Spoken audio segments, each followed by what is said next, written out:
Alright, what's happening? I got some records pulled up for you guys. 5 more as per usual. And as you could expect, it's all black metal, apart from one record that I'll show you that's just not metal at all. But yeah, got some good shit this time. And as I've been getting a load of Drowning Light stuff in recently, I figured I'd start with that. So this is Drowning Light with their 11th full-length album from 2010 called Catacombs of Blood. And I think I got this from Ominous Domain or something like that. But it's really, really nice quality. I like the matte cover. The gatefold just looks really nice. Like the big zombie guy in the back. Now, if you guys aren't familiar, this album, the LP pressing has a different cover than the CD art. It's in the same style of imagery, but it's just a different image. And I think I actually prefer that one over this one. This one's a bit strange. It's just like a fucking... There's boobies, and there's like a pussy, and there's a bunch of baby faces. It's very strange. And skulls, and snakes, and shit. It's just weird. But yeah, there's that big zombie guy here. Obscure Abhorrence, limited to 500 copies. Obscure Abhorrence is very, very like inconsistent with these record pressings. Some of them have lyrics, some of them don't. Some of them are on like single records. Some of them are on gatefold. Some of them have printed on their sleeves. Some of them do not. And yeah, it's very weird. This one is on a gatefold, like I said. No lyrics on this one. A couple cool things to point out here, though. We got a couple of members from a couple notable bands having written some lyrics here. And obviously the one that I was excited to see was Shatrog from Sargeist and Behexen and Horna. He wrote some lyrics for the song Entrance to Illumination. Is that right? Entrance to Illumination? Yes. Or maybe it's Entrance. I don't know. It could be Entrance to Illumination or Entrance to Illumination. I'm honestly not sure. And Scorpius from Acherontis wrote lyrics for the song As Plague Upon the Sheep. So yeah, I think it's really fucking cool. But obviously I was excited to see that Shatrog from Sargeist had written some lyrics on this thing, because I fucking am a huge Sargeist nut hugger. So yeah, very, very cool stuff. Drowning Light has amassed a massive fucking collection in their time as a band or as a project. I would say that it's really fucking consistent. A lot of them do vary in style, but you know, as a whole, it has the same feel to it. And to me, it's fucking, there's none more impressive than this, because there is over 60 fucking releases in about a 13-year period, and there's not any of them that are bad, in my opinion. I know some people say that there are some misses, but in my opinion, man, like, all Drowning Light is good, but some Drowning Light is fucking perfect. And the ones I would consider to be perfect is something like an Alignment of Dead Stars. This is another really, really good one. And yeah, I mean, there's really not much to say about it, because it is just a Drowning Light record, and you guys know what Drowning Light sounds like. But black vinyl, really weird labels on this one. They're strange. On that side, there's like a plague doctor guy. Yeah, very, very cool stuff.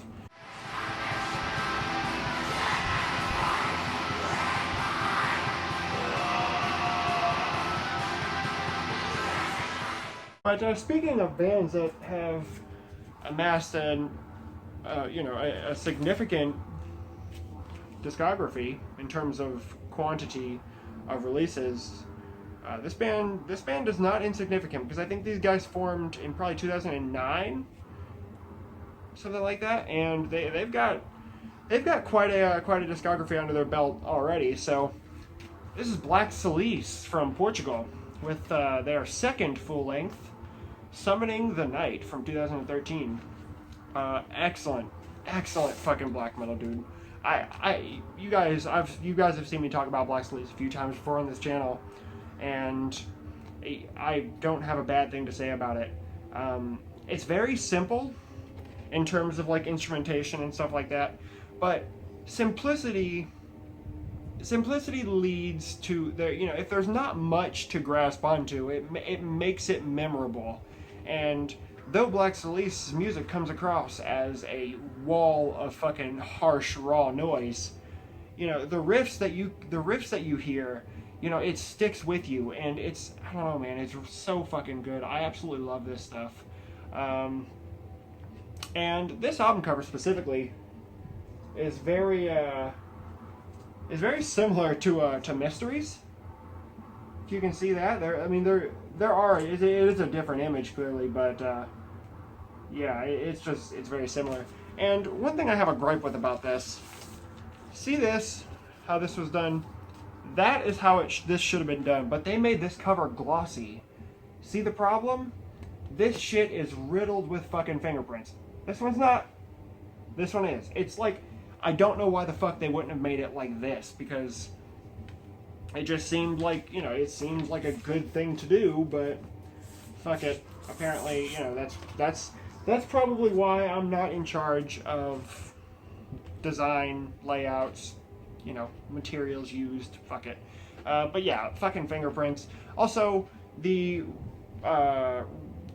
presses of A Corpse, a Temple, and Mysteries were limited to 300. This one, I'm not sure. For some reason, they didn't number this one, but whatever, you know. Good shit, nonetheless. I don't really know what to say about it. The album cover. Here's the back. I always like how Black Solis records are like really simple on one side and then more elaborate on the back. And what's really strange about this reissue in particular is that there's a little bit more in the way of there's a little bit more in terms of like information about the band, and not like information like, you know, who the members are or anything like that. But it looks like this actually gives at least one of these guys a black metal name, a band name, if you will. I don't know, but it's really fucking weird. And this actually includes the lyrics, which is really strange. And I'll go into that in just a minute. But this right here in the middle is really fucking cool. I'll read it for you. It's awesome. It says, "Summoning the night to enslave the earth, summoning the dead to offer my flesh and their flesh, my blood and their blood, candles in the dark. Canticles as they echo within the dark chambers, I become the abyss, the endless night, the primordial darkness." Fucking sweet, dude. So, yeah. Like I was saying, this comes with lyrics, and I have no idea why. Yeah. And luckily the lyrics aren't in that dumb fucking font. Not like it really matters, because you cannot follow along with the lyrics, I promise. It's, yeah. I tried. That was a lost cause from the beginning. But, looks like there are 3 band members here. I don't know if that was something that was made clear on any previous record, unless this is all the same guy, but, you know, because it looks kind of similar, but maybe that's the point. Maybe they just don't want anyone to know. Maybe it's all one guy, and that's why there was only one name on the back. Right there. It could be. I don't know. So, but, you know, that's part of the fun. That's why I like it. Really cool. I also like how Black Solis includes this on the bottom of, like, every one of their lyric sheets. It says, if you got this to resell it later, then you can fuck off. The war is also against you. Really cool. I like that. But yeah, this is fucking good shit. If you do end up picking this up, try and read along with the lyrics. I'm genuinely curious if it can be done. Because if it can, it can't be done by me. But, yeah. Black Vinyl. I like the labels an awful lot. The super simple, just A and B, but it looks really fucking cool. So, you know, Black Solis is proof, and I've said it before, that there is strength in simplicity. It's really fucking good shit. It's really good shit. So that is Summoning the Night.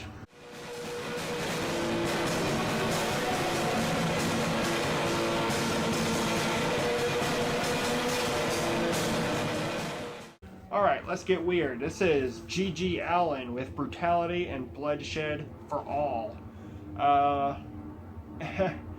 Yeah. This is the final G.G. Allin album, if I'm not mistaken, from '93. So, 93 was actually the year that he died. So this was actually released after he died, if I'm not mistaken. I know it was recorded, he died, and it was released in the same year, which I think is really cool. But the lyrics of this album were actually written while G.G. Allin was in prison, which I think is cool too. Just nice little details like that. I really like the album cover. And I like how all the G.G. Allin records that I have has this parental advisory warning thing on the front. Because yeah, it is probably for the best, really. But yeah, I mean, really not much to say about this. This album is a lot different, I guess you could say, than a lot of the previous releases from G.G. Allin, because this album sounds it sounds cleaner in terms of production, but musically it's like heavier. Vocally, it's a lot like, I don't know. It's very hard to explain, but it is different than most G.G. Allin material. And this is actually my favorite G.G. Allin release. There's just something about it, man. Every single song just catches me, and it keeps my attention, and because of that, I really fucking love it. So that's the album cover. G.G. Allin and the Murder Junkies. Like I said, it's called Brutality and Bloodshed for All. And I love the band picture on the back because it's actually the band members, and then there's G.G. Allin dead in his coffin. Yeah, really cool. I like that a lot. Yeah, I love every fucking track on here. I think my favorite is probably Kill Thy Father, Rape Thy Mother. Higher Power is a really fucking good song. There's a song on here called Anal Cunt. I Kill Everything I Fuck. Shove That Warrant Up Your Ass. Yeah, Slice Your Fucking Throat. Fuck Off, We Murder. Bastard Son of a Loaded Gun. Legalize Murder. Really cool. I like this an awful lot. And there's some information about G.G. Allin on the back here. Some, I guess, commentary about G.G. Allin. Yeah, I like it. There's like addresses for fan clubs and stuff like that. It's just really cool. I don't know what this is limited to, but it actually is on a rather nice marble, like purple vinyl. G.G. Allin, the Murder Junkies. I really love G.G. Allin. There's so many G.G. Allin releases, and I would really love to have most of them, because most of what I've heard from G.G. Allin is actually really good. I especially want the very first album. The very first album is extremely different than the rest of the stuff, but the first album is kind of before G.G. Allin's music turned to like junky cocaine music, but yeah, fucking awesome, dude. I love G.G. Allin. And I especially love this record. So that's Brutality and Bloodshed for All.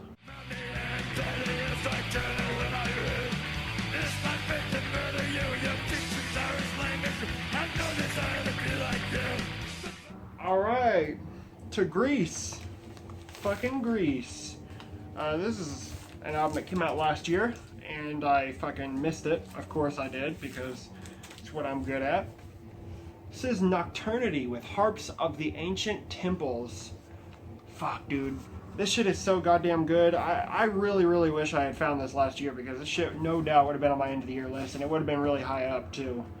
It's just awesome, and I'm sure most of you have probably heard this by now. I know this has been shown in a couple of people's videos, so could be wrong, but yeah, this is the third album from Nocturna T, and their most recent one before this, called Onyx, has a very similar album cover. It's basically like, it looks like the same guy, it's just like a little bit further back, and he's holding a sword, which I really like. But and I actually I do plan to get that one. It's just not, it wasn't readily available like this one was, which is why I have this one and not that one. But yeah, these guys have been around for quite a while. I think they formed in like '97 or something like that. So, you know, almost 20 years at this point. So, you know, like I said, this is the third album, and this is actually like made up of a couple.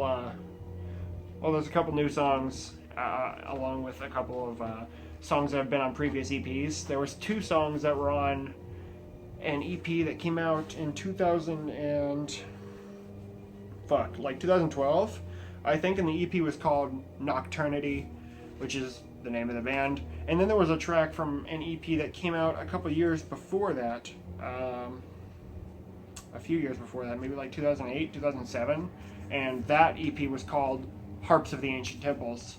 So yeah, that's the name of this album. So there's 3 tracks on here that were taken from previous EPs, but for the most part, man, I mean, yeah, it's all new material besides those 3 songs, and it's really, really fucking good. Iron Bonehead Records, right there. That's the back cover, by the way.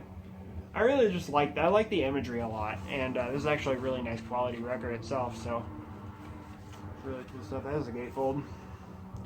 Probably some useful information or something here, but I haven't read it yet, even though I've had this for a while. I've spun this quite a few times. It's really, really good. Yeah, it's just, you know, pretty, I mean, it's pretty straightforward black metal. I mean, it's pretty slow, and it's very creepy sounding. It's just like an eerie aura, really, but yeah, it is pretty slow in general. Printed their sleeves here. That guy. And here's the other one. It's basically the same picture, just with inverted colors, with lyrics, and the lyrics are in English. I need to sit down and just read the lyrics to this, because I really like this album. And another picture of the guy. Really, really nice stuff, man. I mean, I think you can still get this from... Fuck, where did I get this? I think I got this from Hell's Headbangers. You might be able to get it there. If not, I think Ominous Domain has it. Maybe. I know they did. So, yeah, there's that. This comes with a poster, which I actually had to get down. Actually, I have the poster in a frame. Really fucking sweet. It was up there, but it's not now, because I took it down to show you fuckers. Okay, and the records themselves. Double LP, black vinyl. Too cool here. But there's like a silkscreen thing on side D, which I actually really fucking like. So, yeah, that's the guy from the cover. Really fucking cool. Very nice touch there. Yeah, there's really not much to say about this. I mean, it's just good fucking Greek black metal. I think most people would probably enjoy it. If you like black metal, you'd probably like this. So. Nocturna T is some good shit, and I do look to get the other 2 full-length albums, but I know they have some material besides the full lengths, but I don't know. It's easier to just collect the full lengths. So, Nocturna T, Harps of the Ancient Temples.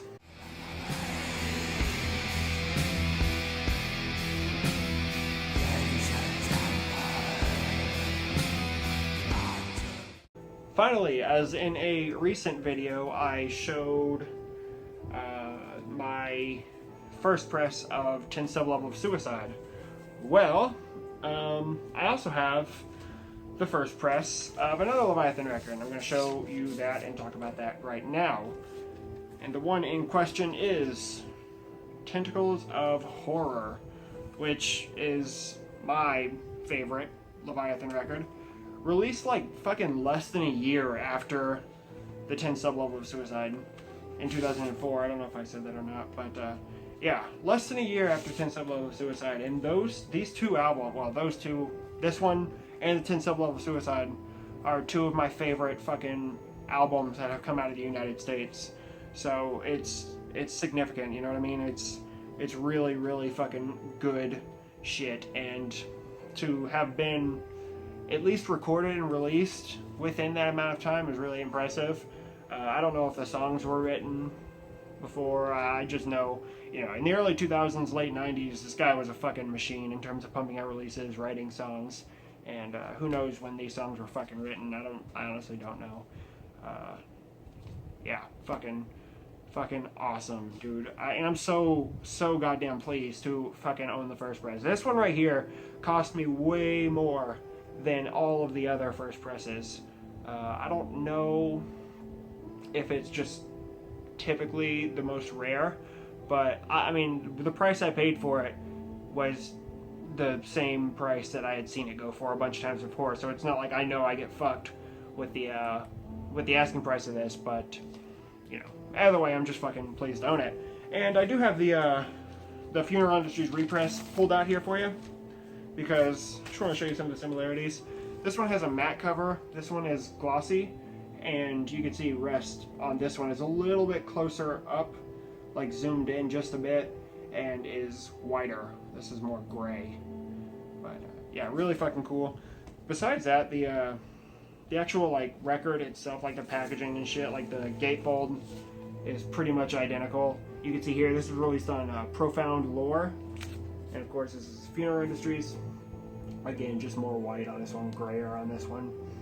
I actually think I prefer the grayer looking one, but obviously I prefer the first press as a whole.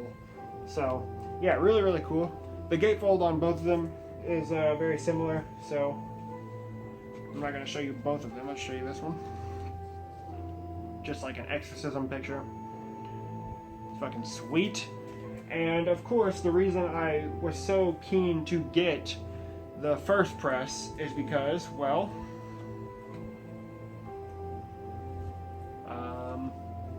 what now? Oh, never mind. The reason I was so keen to get the first press is simply because it includes the lyrics, which is fucking awesome. You know, I fucking want the lyrics. And yeah, and the lyrics of this album are fucking awesome, dude. I've talked about it before. This album is very fucking sadistic sounding, and the lyrics match perfectly. So that's that. There's the other side there. I fucking love this picture, dude. It's fucking sweet. And the other one, more lyrics, and the picture of the image that's the CD cover. But it's like a bit jumbled up here. It's fucking weird. And just like the Funeral Industries reissue, this is on red vinyl. The labels and everything are exactly the same. So no reason to get that out and show you. But mine actually came with the postcard, which seemed like it was lost with most copies. But mine, yeah, fucking included the postcard. I didn't know it did. It didn't say in the description when I bought it on Discogs. Yeah, it was just, I pulled everything out. I was reading the lyrics and stuff like that. I put the record down and I heard it kind of like hit the side on the inside, and I was like, wait a second. And I pulled it out and I was like, oh shit, fuck, that's so cool. And yeah, so I like how those coming late fall Leviathan Zaster split, fucking sweet, dude. Yeah, badass. So pleased to own this. I don't know. I still want to say that this is my favorite Leviathan record, but it is between that or 10 Sub Level Suicide. But I love this goddamn album, dude. So fucking pleased to own the first press. That's Tentacles of Horror.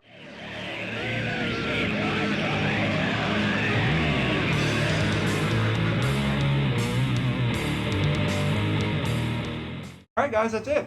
That's all I got for you. I'll be back soon. I'll pull out some more shit, and we'll do this again. So until then.